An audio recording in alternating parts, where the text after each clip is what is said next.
C competitive exams are part of life है ना. आपण चूक काय करतो की कॉम्पिटिटिव्ह एक्झामला आपण लाईफ बनवून ठेवतो. पहिले तुमची लाईफ डिसिप्लिन करा, मग कॉम्पिटिटिव्ह एक्झाम्स तुमच्या ताब्यात येतील. पण प्रचंड स्पर्धा आहे, प्रचंड. आज मी एक आकडा ऐकला, आपलं MPSC UPSC तर ठीक आहे, SSC CGL मध्ये आहे ना 35 लाख विद्यार्थी फॉर्म भरतात. 35 लाख काय म्हणतात, काय कशाला म्हणता तुम्ही 35 लाख? म्हणजे I don't know whether we will be in the number or not, असा नंबर येतो 35 लाख. सो कुठल्याही प्रकारची परीक्षा तुम्हाला द्यायची आहे, काहीही तुम्हाला करायचं आहे, पहिले you have to discipline the life. आणि लाईफ डिसिप्लिन करण्याचं एक सूत्र आहे कन्सिस्टन्सी. कन्सिस्टन्सी इज द की. पाहिजे तर ना लिहून ठेवा हे कुठेतरी. लाईक तुम्ही जिथे स्टडी टेबलवर बसता अभ्यासाला, लायब्ररीत बसता, घरी बसता, जिथे कुठे बसता है ना, तिथे तुमचा एक बोर्ड लावलेला असतो. माझी ही सवय आहे की मी ग्रीन बोर्ड समोर ठेवते आणि त्याच्यावर ते चिटोरे चिटकवते ना. तर त्यामध्ये मी कधी 2, 4, 5 वर्षापूर्वी लिहून ठेवलेलं आहे की consistency is the key. So you have to write it. Whatever you are thinking ना, ते तुमच्या डोळ्यासमोर असायला पाहिजे, नेहमी असायला पाहिजे. सो आता हे तर सगळ्यांना माहिती आहे की कन्सिस्टन्सी इज द की. पॉईंट इज की हाऊ टू मेंटेन इट है ना. मेंटेन कसं करायचं, मॅनेज कसं करायचं, हा प्रश्न आहे. सो कन्सिस्टन्सी, पहिली गोष्ट तर हे लक्षात ठेवाल की कन्सिस्टन्सी म्हणजे काय, निरंतरता. एखाद्या गोष्टीला करण्याची निरंतरता. आता थोडंसं तुम्हाला कदाचित हे कॉन्ट्रोवर्शियल वाटेल, पण तरीही मी जे सांगते ते नीट आहे का, की कन्सिस्टन्सी कठीण काय माहिती आहे तुम्हाला, कारण ती इनविजिबल आहे. एखादी गोष्ट, आता तुम्हाला जसं देवळात जायचं आहे असं तुम्ही ठरवलं, तर तुम्हाला ते एक मोटिवेशन आहे की देवळात जायचं. का जायचं? कारण मम्मीने सांगितलं आहे, ज्योतिषांनी सांगितलं आहे, कोणीतरी सांगितलं आहे म्हणून जायचं आहे है ना. कन्सिस्टन्सी अदृश्य आहे, इनविजिबल आहे, आणि म्हणून ती फॉलो करायला कठीण आहे. हे पहिला नियम है ना. आणि दुसरं हे की यू हॅव टू डिसाईड. मी तुम्हाला मागच्या सेशनमध्ये सांगितलं होतं बघा की take the decision of something. Like तुम्ही हे आता डिसाईड केलं की 4:15 वाजता मला घरातून निघायचं आहे. 4:15 म्हणजे 4:15 ना, त्याला 4:15 फॉलो करा. 4:25 होऊ देऊ नका. You have to take the decision 4:15. So you have to leave your home by 4:15, by hook or by crook, कोणत्याही पद्धतीने है ना. सो पहिली गोष्ट की जेव्हा तुम्ही सकाळी झोपून उठता तेव्हा तुमच्या डोक्यात तुमचं टाइम टेबल कन्फर्म असायला पाहिजे की 6 वाजता, 7 वाजता, 8 वाजता, 9 वाजता, 10 वाजता, 11 वाजता काय काय करायचं आहे. दिलं आहे तुम्हाला प्लॅनर है ना. आणि हे तुम्ही रात्रीच लिहून ठेवा की उद्याच्या डेमध्ये तुम्हाला काय अचीव करायचं आहे. पुन्हा एकदा लक्षात घ्याल की every new day is an opportunity for person. मी कॉम्पिटिटिव्ह एक्झामबद्दल नाही बोलत आहे बरं, इन जनरल बोलते. इन जनरल लाईफ, जर तुमचा जो प्रश्न आहे तो जनरल लाईफबद्दल आहे त्याबद्दल बोलते है ना. सो डेली प्लॅनर तुम्ही फॉलो करा, फक्त अभ्यासासाठी नाही, कोणत्याही गोष्टीसाठी. आणि जे काही डिसिजन घ्याल ना त्या डिसिजनवर कायम राहा. आणि झोपेतून उठल्यावर तुमची पहिली प्रायोरिटी ही असायला पाहिजे की मी माझं रुटीन फॉलो करणार कोणत्याही परिस्थितीमध्ये, कोणत्याही परिस्थितीत. कसं असतं की आज माझा मूड नाही आहे यार अभ्यासाचा, आजच अभ्यास नाही करायचा, प्लीज आजचा दिवस जाऊ दे ना, उद्या करूया. हा कॉमन प्रॉब्लेम आहे बरं. आणि हा ज्यांना होतो ना त्यांना असं वाटतं की यार हे माझ्याच बरोबर होतं. एक तर हा प्रॉब्लेम आहे की ज्यांना हा प्रॉब्लेम होतो की सकाळी उठल्यानंतर असं वाटतं की 5 मिनटं अजून झोपू दे है ना, किंवा 5 मिनटं अलार्म आपण स्नूज करतो आणि त्याच्यानंतर मग आपल्याला वाटतं की हे माझ्याच बरोबर होतं. मग होतं काय, 5 मिनटं करता करता 2 तास जातात आणि मग 2 तास गेल्यानंतर असं वाटतं जाऊ दे आजचा दिवस गेला, उद्यापासून सुरू करू. आणि इथे एक गोष्ट लक्षात ठेवा, टुमारो नेव्हर कम्स. उद्या कधीच येत नाही, कळत आहे. सो उठल्यानंतर सगळ्यात पहिली प्रायोरिटी जी तुमची असायला पाहिजे ती काय असायला पाहिजे की जे रुटीन मी रात्री डिसाईड केलेलं आहे ते कोणत्याही परिस्थितीत मला फॉलो करायचं आहे, कोणत्याही परिस्थितीत है ना. मग जर तुम्ही हे विचार केलेला आहे की मला सकाळी 7ला उठायचं आहे तर 7ला उठा. अगदी गळून पडत असाल तरी उठा, उठाचं, उठून बसा बिछाण्यात. आणि अजून एक गोष्ट लक्षात ठेवा की बिछाण्यात उठून बसल्यानंतर लोळत पडायचं नाही. जर तुम्ही डोळे उघडल्यानंतर 5 मिनिटं लोळत पडलात तर ट्रस्ट मी तुमचा पूर्ण दिवस लेझी जातो. ट्राय करा है ना. तुम्ही डोळे उघडल्यानंतर उठून उभे राहा, पहिले त्या बिछाण्यापासून लांब व्हा. मॅग्नेट आहे ते, कारण तुमचा ब्रेन आहे ना कम्फर्ट झोन शोधत असतो है ना. आणि झोपणं, निश्चित पडून राहणं, खूप आनंद होतो. आणि महत्त्वाचं म्हणजे काय की उठल्यानंतर पहिले फोन घेतला हातात, स्क्रोलिंग सुरू, गुड मॉर्निंग, गुड नाईट, है ना. कोणी कोणत्या कोणत्या ग्रुपला काय टाकलं, कोणाचे स्टेटस काय आहेत, कोणाचे बर्थडे, कोणाचं काय. व्हॉट्सॲपपासून लांब राहा. मॉर्निंगला फोन नाही हात लावायचा. सकाळी उठल्यानंतरचा जो 1 तास असतो ना, तो खूप महत्त्वाचा असतो, याला लक्षात ठेवा. कारण तुमचा ब्रेन एक्झॅक्ट जागा झालेला नसतो, ॲक्टिव्ह ब्रेन जागा झालेला नसतो, सबकॉन्शियस ब्रेन अजूनही ॲक्टिव्ह असतो. आणि त्या 1 तासात तुम्ही जे विचार करता, जे डिटर्मिनेशन करता, जे व्हिज्युअलाइज करता किंवा जे ठरवता, ते तुम्ही प्रत्यक्षात आणता. हा एका दिवसाचा खेळ नाही आहे बरं. तुम्ही हे नियम समजून घ्या की कसं आपलं सगळी सिस्टम वर्क करते. ठीक आहे. आणि जर तुम्ही हे ठरवलं आहे की I want to be consistent in my effort, हे तुम्ही रात्री ठरवलं आणि मग सकाळी तुम्ही विचार केला आहे की आज सकाळी मी 7 वाजता उठणार आहे, 8 वाजता रेडी होणार आहे, 9 वाजता लायब्ररीत जाणार आहे किंवा कुठेही जाणार आहात, जिथे जाणार आहात तिथे. So try to follow the clock. Try to follow the clock. हे काही प्रयोग आहेत, हे करून बघा की 8 म्हणजे 8, 8 वाजून 1 मिनिट नाही, 9 म्हणजे 9, हे तुमच्या सवयीत येऊ दे. अजिबात लोळत पडायचं नाही, अजिबात टाइमपास करायचा नाही, अजिबात फोनला हात लावायचा नाही, सोशल मीडियापासून एकदम लांब सकाळी 1 तास. And see the miracle. आणि अजून एक second rule of consistency is do not break the chain. Do not break the chain म्हणजे काय की जर तुम्ही ठरवलं की आज मला एखाद्या से मॅथ्सचा प्रॉब्लेम सॉल्व्ह करायचा आहे फॉर एक्झाम्पल, ठीक आहे, आणि आज मी नंबर सिस्टम करायला सुरू केलं, तर 1 आठवडा जे तुम्ही नंबर सिस्टम करताय त्या 1 आठवड्यानंतर नंबर सिस्टमला बदलू नका. Am I clear in my words? Yes. की तुम्ही जर 1 आठवडा नंबर सिस्टमचे क्वेश्चन करताय तर दुसऱ्या आठवड्याला दुसरं काही घेऊ नका. नंबर सिस्टमचे क्वेश्चन तोपर्यंत करा जोपर्यंत तुम्हाला अपेक्षित परिणाम मिळत नाही. आणि अपेक्षित परिणाम एका दिवसात मिळत नाही. पहिल्या दिवशी काय होईल, तुम्हाला प्रश्न वाचायला 1 मिनिट लागेल, प्रश्न सोडवायला 1 मिनिट लागेल, ठीक, त्याला पडताळायला 1 मिनिट लागेल, कदाचित 1 मिनिटात प्रश्न सुटणार सुद्धा नाही, ठीक. दुसऱ्या दिवशी काय होईल, तो टाईम कमी होईल, प्रश्न वाचायचा टाईम कमी होईल. तिसऱ्या दिवशी अजून कमी होईल. पहिले 90 सेकंदात वाचत होतात, आता 60 सेकंदात वाचाल. 33% फरक पडेल. कळत आहे? मग त्याच्यानंतर तुम्हाला ते सॉल्युशन समजायला लागेल. दुसऱ्या दिवशी कदाचित समजायला लागेल, तिसऱ्या दिवशी अजून समजायला लागेल, चौथ्या दिवशी यू विल सी की तुम्हाला सुचायला लागेल की अरे हे असं आपण सोडवतोय, कदाचित आपण हे असं पण सोडवू शकतो. कळत आहे? Your brain works on compounding method. हे लक्षात ठेवा. तुमचा ब्रेन आहे ना, तो कंपाऊंडिंग मेथडवर काम करत असतो. म्हणजे तुम्ही जर कन्सिस्टंटली एकच गोष्ट नेहमी नेहमी नेहमी नेहमी नेहमी करत राहिलात ना, तर तुमचा ब्रेन छोट्या छोट्या छोट्या छोट्या परिणामांना मल्टिप्लाय करत जातो. आणि नंतर तुम्ही स्वतःची आपोआपच एक ट्रिक डेव्हलप करता, जी तुम्हाला कोणी शिकवली नाही आहे, तुम्ही कुठे बघितली नाही आहे, ती आपोआप डेव्हलप होते. पण त्याच्यासाठी तुम्हाला काय करावं लागेल की तुम्हाला कंटिन्यू एकच काम कंटिन्यू करावं लागेल. तुम्ही काय करता की 1 दिवस वाचता हिस्ट्री, 1 दिवस वाचता पॉलिटी, 1 दिवस वाचता इकॉनॉमी, 1 दिवस वाचता जॉग्राफी, सगळाच गोंधळ. समजतंय? आणि महत्त्वाचं म्हणजे do not change the topic until you master it. समजतंय?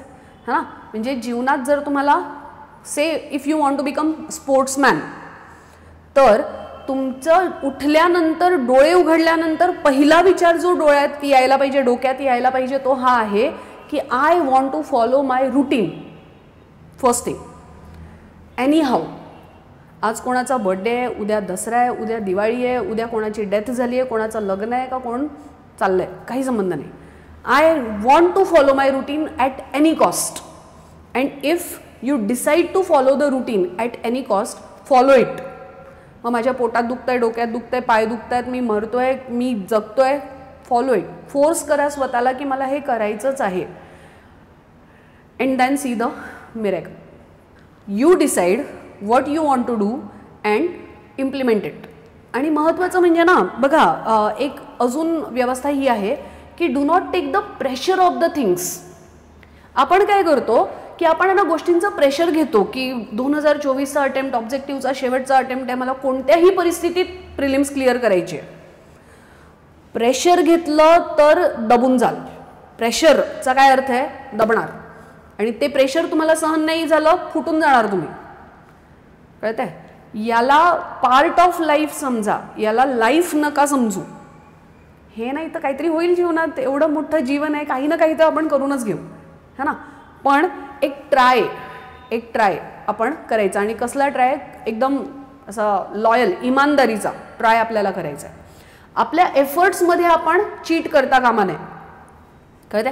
आपण आपल्या एफर्ट्समध्ये चीट नाही करायचं आणि मन लावून जितकं काम आपल्याला सोपवलेलं आहे तितकं करायचं. रिझल्ट नाही आला काहीतरी दुसरं करू. पण रिझल्ट नाही येणारचं काय कारण आहे? काहीच नाही. जर तुम्ही कन्सिस्टंटली काम करत राहिलात तर रिझल्ट न येण्याचं काहीच कारण नाही. फक्त तुम्ही योग्य स्ट्रॅटेजीवर काम करा. आणि रिझल्टचा अर्थ फक्त स्पर्धा परीक्षा नाही, जीवनातल्या सगळ्या परीक्षांमध्ये रिझल्ट येण्याचं एकच कर्तव्य किंवा एकच सूत्र आहे की कन्सिस्टंट राहा, लॉयल राहा, आपल्या कामाप्रती लॉयल राहा. Do not cheat your work. If you will cheat your work, the work will cheat you. आणि मग वर्कचं चीट कसं असणार? रिझल्ट्स, है ना. आणि काम टाळणं हे खूप कॉमन गोष्ट आहे बरं. म्हणजे it is not you only, even ऑफिसेसमध्ये. आता बघा, तुम्ही तर स्टुडंट लाईफमध्ये आहे ना. ऑफिसमध्ये काम करणारी लोक ज्यांचे पगार, बोनस हे सगळं त्यांच्या कामाशी जोडलेलं असतं, ते लोकसुद्धा काम टाळतात. हा मानवी स्वभाव आहे. हा मानवी स्वभाव काय? कारण आपलं जे इव्हॉल्युशन झालं आहे ना, ते इव्हॉल्युशन कसं झालं आहे? कम्फर्ट झोन शोधण्यात झालं आहे, कळतं आहे. की आपण पहिले खूप भटकत होतो, मग भटकत असताना मग आपण स्टेबल झालो. आगीचा शोध लागला, चाकाचा शोध लागला, मुद्रा, भाषा, कळतं आहे, शेतीचा शोध. हे सगळं काय झालं की स्थिरता, स्टेबल लाईफ. आपल्या जीवनात आपण एवढा सगळा अभ्यास कशासाठी करतोय? सेटल व्हायचं आहे. सेटल व्हायचं म्हणजे काय व्हायचं आहे? स्टेबल व्हायचं आहे, धावायचं नाही आहे. एक अर्निंग आपली महिन्याची कन्फर्म व्हायला पाहिजे. That is what stability. हे कुठून आलं बरं स्टेबल व्हायचं आहे? Since the evolution. कारण आपण जे भटकंती करत होतो ना, ते आपण स्टेबल झालो. स्टेबिलिटीमुळे आपल्या जीवनाचा दर्जा सुधारला आणि जीवनाचा दर्जा सुधारणं हेच एक अपेक्षित आहे. This is what the theme. समजतंय? So basically first try to understand how consistency work. Consistency is invisible. Invisible आहे, दिसत नाही, त्यामुळे आपल्याला त्याला फॉलो करता येत नाही. मग याच्यासाठी तुम्हाला काय करावं लागेल? डिसिजन घ्यावं लागेल. डिसिजन कसलं? तुम्हाला कन्सिस्टंट राहायचं आहे की नाही राहायचं आहे? राहायचं आहे. मला जर कन्सिस्टंट राहायचं आहे हे मी डिसिजन घेतलं, तर मग त्याच्यासाठी सकाळी उठल्यानंतर सगळ्यात पहिले स्वतःला हे सांगा की सुनामी आली तरी मला माझं रुटीन फॉलो करायचं आहे. आणि ते रुटीन फॉलो करण्याचा प्रयत्न करा. You will be automatically see the result. 100% तुम्हाला रिझल्ट दिसायला लागतील. फक्त गोंधळून जाऊ नका. आणि महत्त्वाचं म्हणजे स्वतःवर विश्वास ठेवा, भरपूर विश्वास ठेवा. If you trust your self, you will see the miracles. कारण यू पीपल हॅव एनर्जी आणि खूप एनर्जी आहे तुमच्यात. तुम्हाला आयडिया नाही आहे तुमच्याकडे किती एनर्जी आहे. फक्त या एनर्जीचा उपयोग पॉझिटिव्हली करायला शिका. आता जेव्हा मी म्हटलं की एनर्जीचा उपयोग पॉझिटिव्हली करायला शिका, तेव्हा प्रॉब्लेम काय होतो माहिती आहे? मग how to be positive every time. माणसं होत ना आपण. कधीतरी तर मूड खराब होईल, कधीतरी तर वाटेल की मला नाही करायचं हे सगळं, कधीतरी दुःखी व्हाल, कधीतरी प्रेशराईज व्हाल, कधीतरी घरून काही होईल, काहीतरी तर होईल. So to be positive every time is not possible for human being. To be negative is okay, but for time being. रडणं ठीक आहे, काही हरकत नाही. भरपूर ओरडून ओरडून रडून घ्यायचं, काही हरकत नाही. समोरच्याला टेन्शन आलं पाहिजे की काय काय बिघडलंय भाई तुझं, एवढं का रडतोयस? ठीक आहे, एवढं रडून घ्यायचं. It's okay. It's okay to cry. It's okay to be negative. Okay, it's okay to feel off. It's okay to feel low. पण त्या सिच्युएशनमध्ये कायम राहायचं नाही. 2 मिनटं, 3 मिनटं, 5 मिनटं लो फील झालं, तुम्हाला कळतं ना की आपण लो फील करतोय, लगेच स्वतःला मोटिवेट करायचं. झालं रडून, चला आता start your work again. You have to start the work again. त्या सिच्युएशनमध्ये कायम राहायचं नाही. लगेच तुम्हाला रिवाईव्ह करणं अपेक्षित आहे, हा ना. आपण काय करतो? आपण दुःखी होतो ना. तुम्ही हे कधी नोटीस केलं आहे का की आपण दुःखी होतो, आपण लो फील करायला लागतो, आपला मूड खराब होतो, थोड्या वेळानंतर आहे ना आपला तो कम्फर्ट झोन होऊन जातो. I am okay to be low, you know. मला याच्यातच आनंद आहे की मी दुःखी आहे, मी जगातला सगळ्यात दुःखी प्राणी आहे, असं आपण स्वतःला समजावतो. आणि मग त्याच्यातून बाहेर येण्याचा प्रयत्नच करत नाही. तुमचा प्रॉब्लेम काय माहिती आहे की तुम्ही आपल्या स्वतःला काय समजत आहे? सगळी वाईट परिस्थिती माझ्याच बरोबर आहे, सगळं वाईट माझ्याच बरोबर होतं, माझंच नशीब खराब आहे. If you are talking to yourself negatively, what will be the result? Negative. हां, तुम्ही ज्या विचारांना खत पाणी देताय तेच विचार मोठे होणार आहेत. If you will concentrate on negative things, negativity will be increase, right? If you will be concentrated on positive things, positivity will be increase. सरळ आहे ना, कळत आहे? सो बेसिकली ही आहे कहाणी. I think I give you the answer की जेवण वेळेवर होत नाही त्याचं काय कारण आहे की you didn't decide to take the food on time. आपल्या जीवनाचे शिल्पकार आपणच आहोत ना. कोणी दुसरं येऊन आपल्याला सांगणार आहे का की बाळा चल 1:30 वाजले जेवायला? नाही. You have to force yourself. 1:30 वाजले मला जेवायचं आहे, मग काहीही समोर असेल. 1:30 I switch off my work, I take the food, I come back at 2 o'clock, I start work again. पण ते तुम्हाला करायचं आहे. आपण काय करतो, अरे थोडंच राहिलं आहे करून घेऊ ना, मग नंतर जेवू. पण पुन्हा लक्षात घ्याल, उदरभरण नोहे जाणी जे यज्ञ कर्म है ना. तुम्ही जे जेवता ते फक्त पोट भरणं आहे का? नाही. तुम्ही जे अन्न ग्रहण करता ती तुमची ताकद आहे. कळते का? तुम्हाला माहिती आहे एक स्टोरी आहे ही, पंचतंत्रामध्ये तुम्ही आय एम शुअर ऐकली असेल किंवा कुठेतरी ऐकली असेल. मी खूप लहानपणी ऐकली होती आणि तेव्हापासून मला हे कळतं की जेवण करताना किंवा म्हणजे अन्न ग्रहण करताना यू शॅल बी व्हेरी काम अँड कूल, है ना.